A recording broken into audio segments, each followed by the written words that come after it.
বন্ধুরা, সবাই কেমন আছেন? গতকাল আমরা মিনি সিঙ্গাপুরের সিটিজেনদের নিয়ে কার দেখতে গিয়েছিলাম।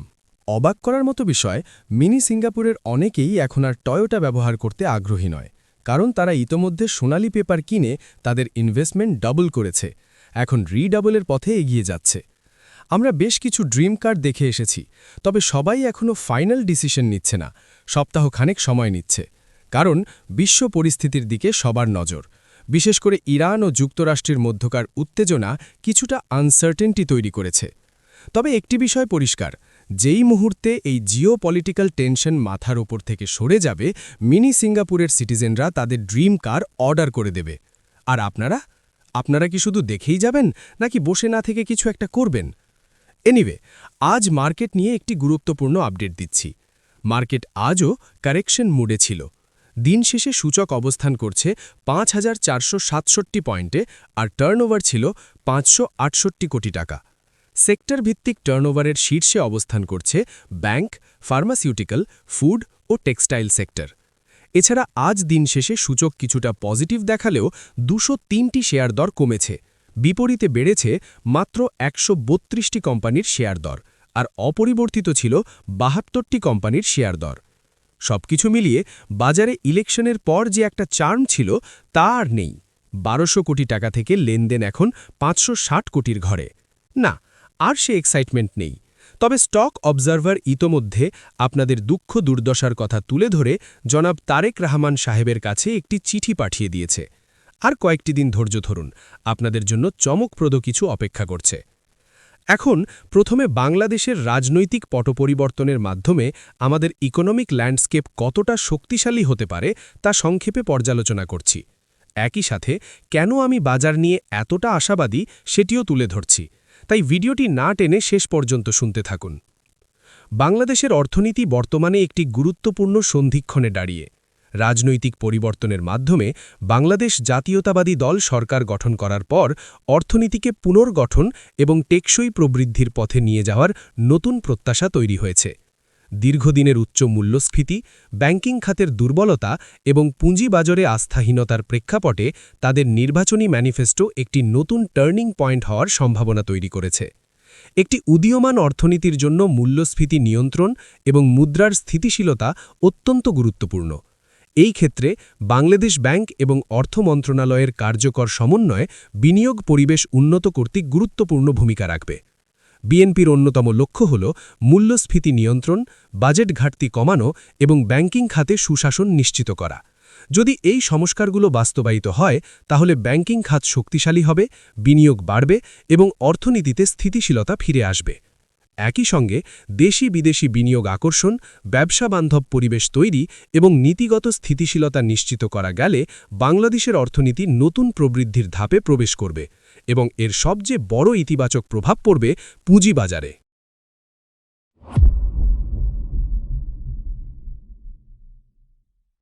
সংক্ষেপে, বিএনপির নির্বাচনী ম্যানিফেস্টোর একটি গুরুত্বপূর্ণ দিক হল সুশাসন প্রতিষ্ঠা, দুর্নীতি কমানোর প্রতিশ্রুতি, অর্থনৈতিক সংস্কার, আর্থিক স্থিতিশীলতা এবং পুঁজিবাজার উন্নয়নের জন্য একটি ইতিবাচক নীতিগত কাঠামো প্রদান করেছে।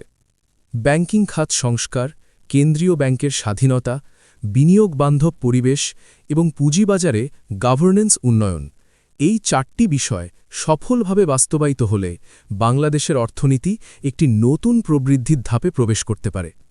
অতএব বিএনপি সরকারের জন্য সবচেয়ে বড় চ্যালেঞ্জ এখন নীতি প্রণয়ন নয়, বরং কার্যকর বাস্তবায়ন।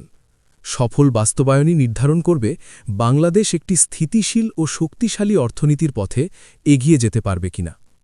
এখন অনেকের মনে একটা প্রশ্ন, অর্থনৈতিক স্থিতিশীলতা, ব্যাংকিং খাত সংস্কার, প্রশাসনিক দক্ষতা বৃদ্ধি, মূল্যস্ফীতি নিয়ন্ত্রণ, বাজেট ঘাটতি কমানোর মতো বিষয়গুলো অর্জন করা অনেক সময় সাপেক্ষ। পুঁজিবাজার উন্নয়নেও তাহলে কি অনেক সময় নেবে? এ প্রসঙ্গে একটি বিষয় বলতে হয়। দেশের সামগ্রিক অগ্রগতি ও স্থিতিশীলতার ক্ষেত্রে একজন যোগ্য ও দূরদর্শী নেতৃত্বই সবচেয়ে বড় আস্থার উৎস।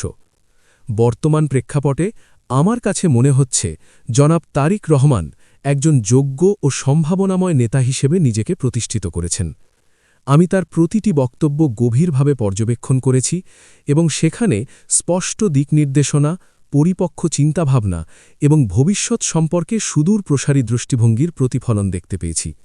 তার বক্তব্যগুলো কেবল রাজনৈতিক নয়, বরং একটি দায়িত্বশীল ও আধুনিক রাষ্ট্র পরিচালনার প্রতি দৃঢ় অঙ্গীকারের ইঙ্গিত বহন করে। একজন নেতার মধ্যে যে স্বচ্ছতা, আত্মবিশ্বাস ও দূরদৃষ্টিতা প্রয়োজন, তার অনেকগুলো গুণই তার মধ্যে প্রতিফলিত হচ্ছে, যা দেশের জনগণের মধ্যে নতুন আস্থা ও প্রত্যাশা তৈরি করেছে। তাই আমি মনে করি, পুঁজিবাজারে সামগ্রিক উন্নয়নের প্রতিফলন আগেই ঘটবে। এখন আমরা টেকনিক্যালি মার্কেটের অবস্থান এক নজরে দেখে নিচ্ছি। গত আপডেটে আমরা বলেছিলাম মার্কেটের জন্য গুরুত্বপূর্ণ সাপোর্ট জোন ছিল ৫,৪৫০। আজ মার্কেট ৫,৪৫০ জোনে সাপোর্ট পেয়েছে, যা শর্ট টার্মে একটি ইতিবাচক সিগন্যাল। এখন মার্কেট কয়েকদিন সাইডওয়ে মুভমেন্ট করতে পারে, যা একটি স্বাভাবিক কনসলিডেশন ফেজ। তবে টার্নওভার বিচারে বাজারে উল্লেখযোগ্য ছন্দপতন দেখা গেছে। কয়েকদিন আগে যেখানে টার্নওভার ছিল ১২০০ কোটি টাকা, এখন তা নেমে এসেছে মাত্র ৫৬০ কোটিতে।